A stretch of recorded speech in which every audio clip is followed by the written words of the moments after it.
Sudan میں جو موجودہ خانہ جنگی چل رہی ہے اس کے پیچھے کیا کیا وجوہات ہیں، کس طرح سے وہ شروع ہوئی اور کس طرح وہ ابھی کرنٹ سینیریو میں داخل ہو چکی ہے، اور اس کے علاوہ مزید ہم اس ویڈیو میں یہ بھی دیکھیں گے کہ اس کے کیا کیا پرسپیکٹیوز ہیں اور کیا کیا اس کا سولوشن ہو سکتے ہیں۔ تو چلیں اس ویڈیو کو شروع سے لے کر آخر تک لازمی دیکھیں۔ تو اس تمام کے تمام جو کرائسس ہے اس کو انڈرسٹینڈ کرنے کے لیے آپ کو یہ تمام کا تمام میپ لازمی انڈرسٹینڈ کرنا ہوگا۔ یہ اس کی نیبرنگ کنٹریز ہیں اور یہ سوڈان ہے۔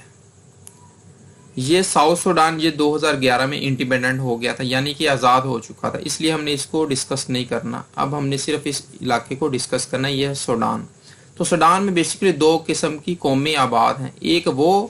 جن کی آباء و اجداد عرب النسل ہیں، یعنی کہ عرب نسل سے تھے، وہ لوگ جو کہ عرب کنٹریز یعنی کہ جس طرح یہ ایجپٹ ہے، سعودی عرب ہو گیا، اور اس طرح نیبرنگ جو عربین کنٹریز ہیں وہ یہاں پر آ کر آباد ہوئے اور ان کی جو نسل چلی تو ان کو عرب افریقن کہا جاتا ہے۔ تو یہاں پر عرب افریقنز ہیں، یعنی کہ وہ عربی النسل ہیں، اور یہ جو علاقہ ہے دارفور ریجن، اس کو دارفور ریجن اس لیے کہا جاتا ہے کہ یہاں پر دار جو قبیلہ ہے وہ اس کے لوگ یہاں پر آباد ہیں۔ کسی دور میں یہاں پر وہ سلطنت ہوا کرتی تھی، یعنی کہ وہ بادشاہت سے بھی ان کا لنک تھا، اس لیے یہ آزادی بھی چاہتے تھے۔ اچھا، یہ جو دار قبیلہ ہے یہاں پر رہنے والا، یہ عرب النسل نہیں ہے، یہ غیر عرب نسل ہیں، یعنی کہ یہ افریقنز ہیں، پیور افریقنز ہیں جو کہ اسی علاقے میں رہنے والے تھے۔ تو ان کے کلر بھی آپ کو پتہ چلے گا تھوڑے ڈیفرنٹ ہیں، ان کی جو شیپ ہے جو فیس کی وہ بھی ڈیفرنٹ ہے، جو عربین پیپلز ہیں ان سے ڈیفرنٹ ہے۔ تو یہ بھی ایک بنیادی وجہ ہے جس کی وجہ سے ان لوگوں کا آپس میں تضاد رہتا تھا۔ اور یہ جو سوڈان پر جو قبضہ ہے تمام کا تمام یہ جو عربی النسل ہیں افریقن جو ہیں ان لوگوں کا ہے۔ تو یہاں پر جو دار قبیلے کے لوگ ہیں انہوں نے ایک موومنٹ بنائی جس کو کہہ لیں کہ ایک لبریشن آرمی، اس کا نام ہے سوڈان لبریشن موومنٹ، اور سوڈان لبریشن آرمی بھی اس کو کہتے ہیں۔ اور یہ گورنمنٹ کو بہت زیادہ نقصان پہنچاتے ہیں، اور اس کی سرگرمیاں کہہ لیں کہ دہشت گردانہ سرگرمیاں ہیں، جس سے وہ سوڈان کی جو حکومت ہے اس کی جو امپورٹنٹ بلڈنگز ہیں ان کو بہت زیادہ نقصان پہنچاتے ہیں۔ تو یہی ہمارا یہاں پر اس کو ڈسکس کریں گے۔ تو اچھا، اس سے مزید ایک اور آپ کو چیز آپ کو بتاتا چلوں کہ 1899 سے لے کر 1956 تک یہ سوڈان جو ہے یہ برٹش کے کالونی رہا ہے۔ اس کے بعد 1956 میں اس کو آزادی ملی۔ اس کے آزادی کے بعد ان کے آپس میں جو تضادات ہیں وہ زیادہ واضح ہو گئے، کیونکہ برٹش ایز اے کالونی تو تب یہ جو نسلی تعصبات تھے وہ اتنے واضح نہیں ہونے تھے۔ اچھا، اس کے علاوہ اس کے مختلف قسم کے یہاں پر حکومتیں رہیں جنہوں نے اس جو بغاوتیں ان کو کچلنے کی کوشش کی، لیکن وہ بری طریقے سے ناکام رہیں۔ ان میں سے پرائم منسٹر صادق المہدی بھی تھے، جن کی حکومت کو ختم کیا آرمی کا جو جنرل تھے عمر البشیر نے۔ کب ختم کیا؟ 1989 میں، 1989 کو۔ تو یہ انہوں نے ان کو ختم کر دیا اور یہ خود صدر بن گئے، یعنی کہ پرائم منسٹر کا عہدہ انہوں نے ختم کر دیا۔ اچھا، جو میں اوپر آپ کو بتا رہا تھا دارفور جو قبیلے کے لوگ ہیں، جو دار ٹرائب کے جو لوگ ہیں، انہوں نے ایک آرمی بنائی تھی اپنی، اس کو کہتے ہیں سوڈان لبریشن آرمی یا سوڈان لبریشن موومنٹ۔ تو یہ ایک قسم کی گوریلا وارز کرتے تھے۔ ان کے پاس اس طرح کی پراڈوز ہوتی تھیں لینڈ کروزر، ان میں یہ سوار ہو کے جو حکومتی جو تنصیبات اور حکومتی اداروں کے اوپر حملے کرتے تھے، جو سوڈان جو فورسز ان کے اوپر حملے کرتے تھے، اور اس طرح ایک گورنمنٹ کے لیے بہت بڑا چیلنج تھے۔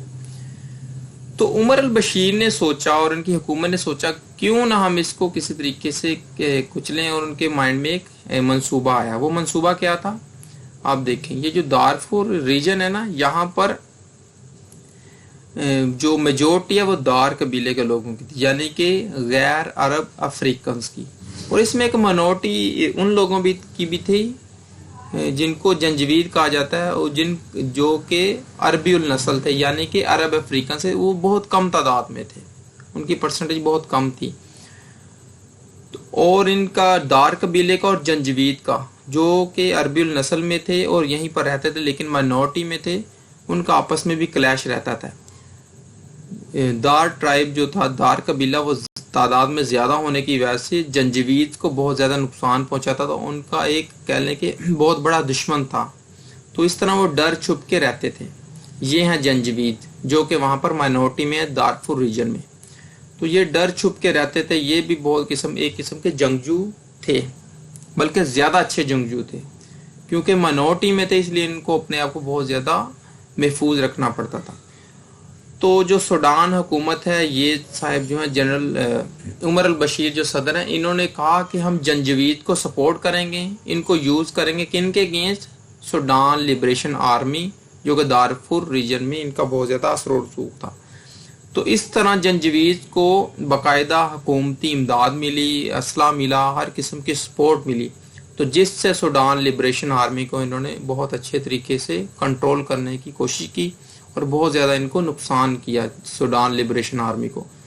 تو جب سوڈان لبریشن آرمی کو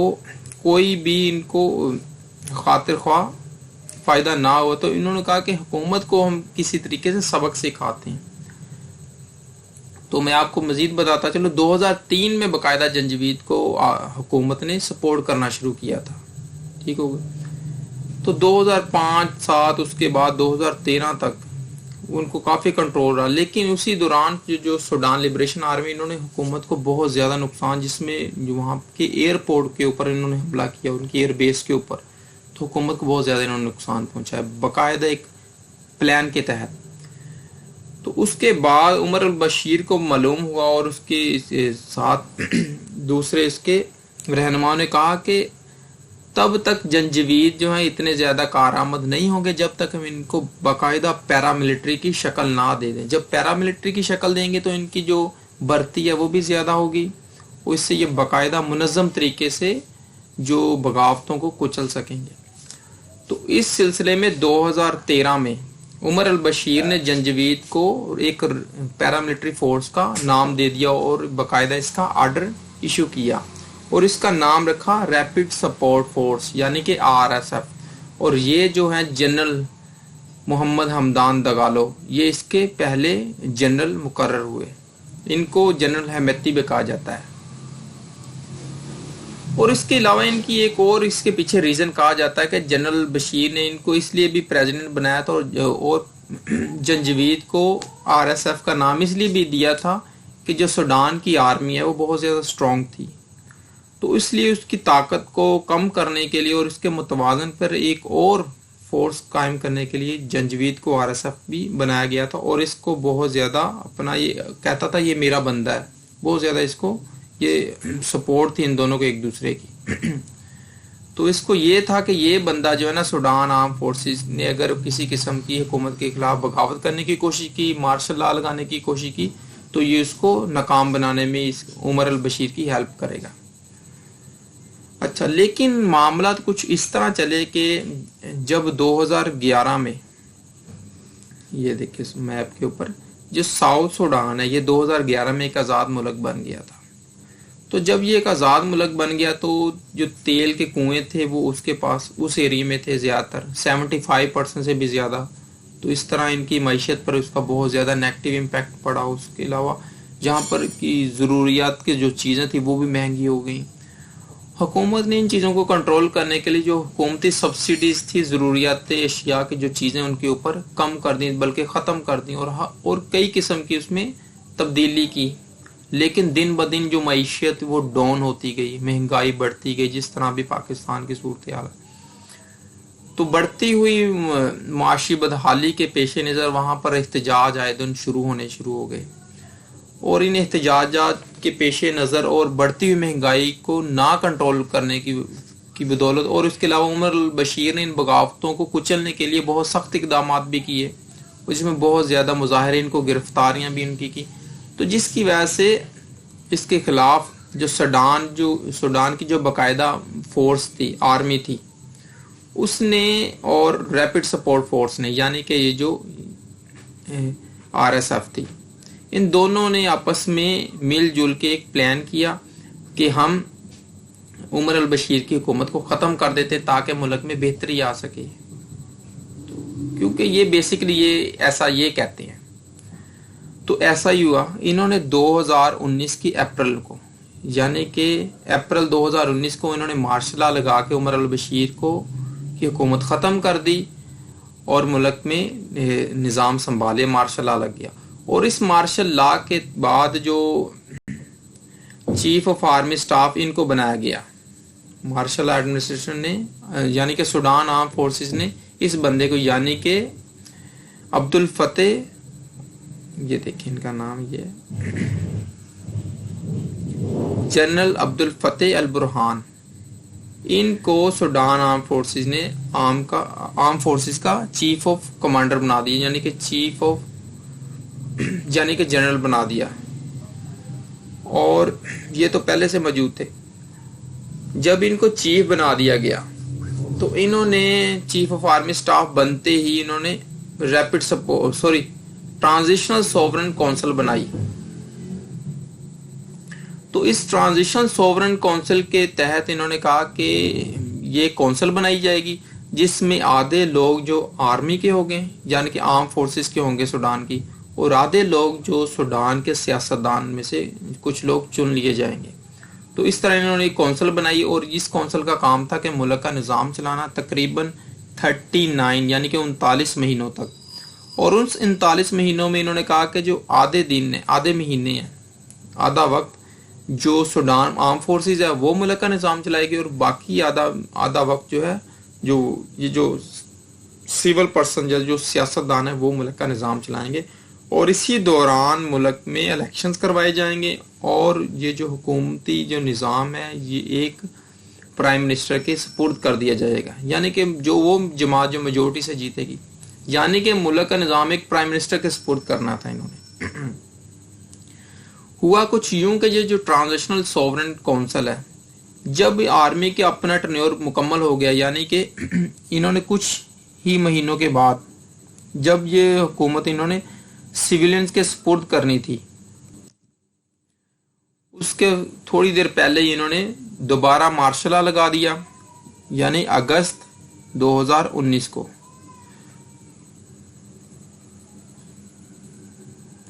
اگست 2019 نہیں، اکتوبر 2021 کو انہوں نے دوبارہ مارشل لا لگایا۔ اور اس مارشل لا میں کیا تبدیلی کی، یہ جو سیول جو پولیٹیشنز جو تھے ان کو چینج کر دیا، اور چینج کر کے کن لوگوں کو دوبارہ انہوں نے اس ٹرانزیشنل سوورن کونسل کا ممبر بنایا، وہی لوگ جو کہ عمر البشیر کی حکومت میں تھے۔ تو اس چیز نے کیا لیں کہ جنرل ہمدان دگالو کے دل میں وہم ڈال دیا، شک کا بیج بو دیا۔ وہ اس لیے اس نے کہا کہ اس کا مطلب جنرل جو عبد الفتح البرہان اس کو دھوکہ دینا چاہتا ہے، کیونکہ اس کو پتا تھا کہ اس نے عمر البشیر کو دھوکہ دیا، اس لیے اگر عمر البشیر کے لوگ آئیں گے اس کا مطلب عمر البشیر کو یہ دوبارہ لانچ کریں گے، تو بالکل جو جنرل ہمدان دگالو کو نہیں چھوڑے گا، کیونکہ یہ اس کا وفادار لوگ تھا آدمی، اور اس نے اس کو دھوکہ دیا ہے۔ تو اس نے بھی اس کے دل میں ایک شک کا بیج بو دیا، اور اس کے ساتھ ہی ایک اور اس نے ایک شرط رکھ دی، یہ جو ہے جنرل عبد الفتح البرہان نے ایک اور شرط رکھ دی کہ ہم تب تک نئی حکومت یعنی کہ نئے پرائم منسٹر کو حکومت نہیں دے سکتے یا الیکشن نہیں کروا سکتے جب تک کہ ملک کی جو آرم فورسز ہیں وہ ایک ہی پیج پر نہ آ جائیں، یعنی کہ ایک ہی کمانڈر کے انڈر نہ آ جائیں، کیونکہ جنرل ہمدان دگالو کی جو ریپڈ سپورٹ فورس کے یہ جنرل تھے، یہ بالکل ایک الگ پیراملٹری فورس تھی جو کہ سوڈان آرم فورسز کے انڈر نہیں تھی۔ تو اس لیے انہوں نے کہا کہ اس لیے اس جنرل